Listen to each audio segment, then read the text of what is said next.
Welcome to the Mike Al Show. As you can see, I have a new headset and microphone because the last microphone I had was giving me issues, so I had to get a new one so I didn't have to keep on recording videos 2 or 3 times and the audio still not work in the end. So now this should be much more reliable. Today I'm going to talk about the NFL Combine, baseball, and March Madness and college basketball. So first of all, I'm going to talk about Bryce Young. So he didn't want to participate in the NFL Combine because he knows, well, his draft stock isn't going to go down, but people are just going to look on him not as good because of how small his frame is. So at Alabama, he was 6 foot, 200 pounds on the stat chart, and he was 5'10" and an eighth of an inch when he was measured at the combine, and 204 pounds. This means he's going to be tied with the shortest, because Kyler Murray, he was drafted number 1 overall, and he was also 5'10" and an eighth of an inch. And 204 pounds is the lightest a quarterback, or any player for that matter, is going to be drafted in the first round of the NFL draft. The lightest before him was Kyler Murray and Johnny Manziel, who were both at 207. So that's going to be insane. This is why I think Bryce Young, he's a great passer. I don't think in the NFL he's going to become a big shot. Like, he's going to be like Kyler Murray, I believe.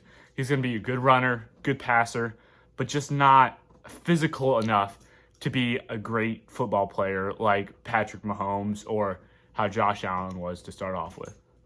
Next up, I'm going to talk about DJ Turner.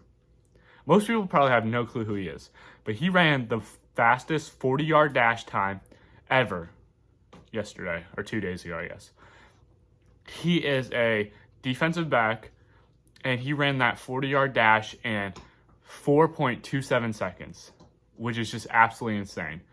So you would expect your fastest guy to be like a wide receiver or running back, but no, when you have a corner, that's just going to be some insane speed, and his draft prospect is going to go up. Right now, he is projected to be the number 75 overall pick or go early 3rd round. So he'll probably go late 2nd, mid-2nd round at this point when teams look at how fast he is. If they were debating to take him over a more physical, strong, corner. So that might help him out a bit. Next, I'm going to talk about the MLB.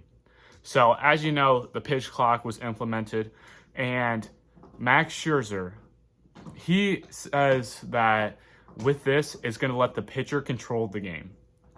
But he got mad yesterday, because he is one of the people in the MLB that pitches the ball the fastest.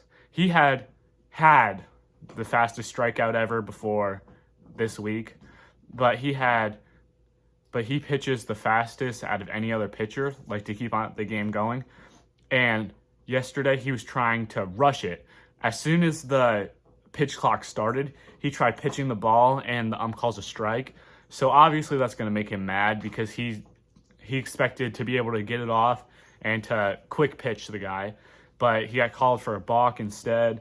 So he says they need to fix it, which I agree. But once everybody gets adjusted to it, the pitch clock will help baseball. I think it's gonna bring in more people because it's more interesting, because the game is gonna move quicker, and it's gonna let you watch more of the game in less time, which personally I like. And then Max Scherzer was also the first ever pitcher. So last year, catchers had signs, like a digital sign thing on their wrist, so that they could call signs to the pitcher. And Max Scherzer is the first ever pitcher to actually have one of those on his glove, which is cool. So he'll be one of the first people, I guess, to really call a game, call the pitches, because normally that's the catcher's job to do. There have also been many other rule changes in the MLB this year, as in increasing the base size, which I think is going to make a huge difference in the amount of steals that is going to be happening this year. Players are going to steal more often and succeed more often, because just those few inches will give players a great advantage on stealing.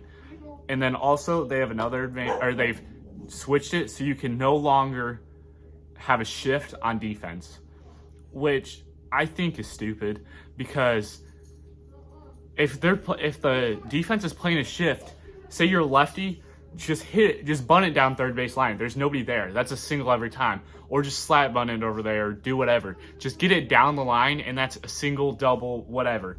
So I think players just need to be able to do that. But also at the same time, with the shift, it'll allow you to be able to have more base hits when doing this.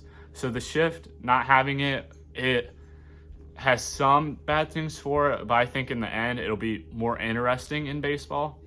Lars Nudabar, or Nodabar, I don't know if I'm messing that up, I probably am. But I think this is funny. So he is a Cardinals outfielder who is playing on Team Japan in the World Baseball Classic. His mom is Japan, which makes him allowed to go play on Team Japan, but his dad is white, and he has absolutely no clue about anything about speaking the language. In the in the huddle, like, one of his teammates was doing an interview, and there's a video going viral about him asking, like, his translator what he said. He's just so out of place, it's hilarious. Next up, I'm going to talk about March Madness. So North Carolina and Duke North Carolina started off the season as the number 1 seed going into the season.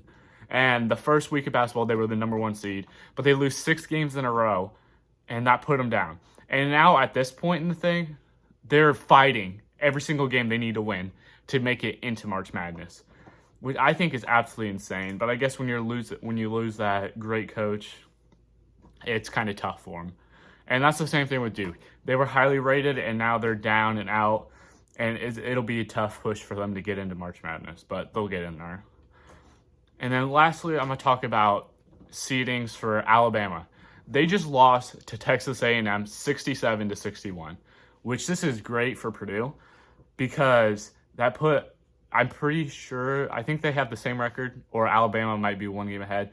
But if Alabama is the same record, that means Purdue will be looking better, and they'll be able to move up into a number 1 seed, or into like the 4 seed, or move up to a number 1 seed in the March Madness. And Texas A&M has been playing really good of lately, so that should be good. Speaking of Alabama, I'm going to give my opinion on the whole Brandon Miller situation. So his teammate.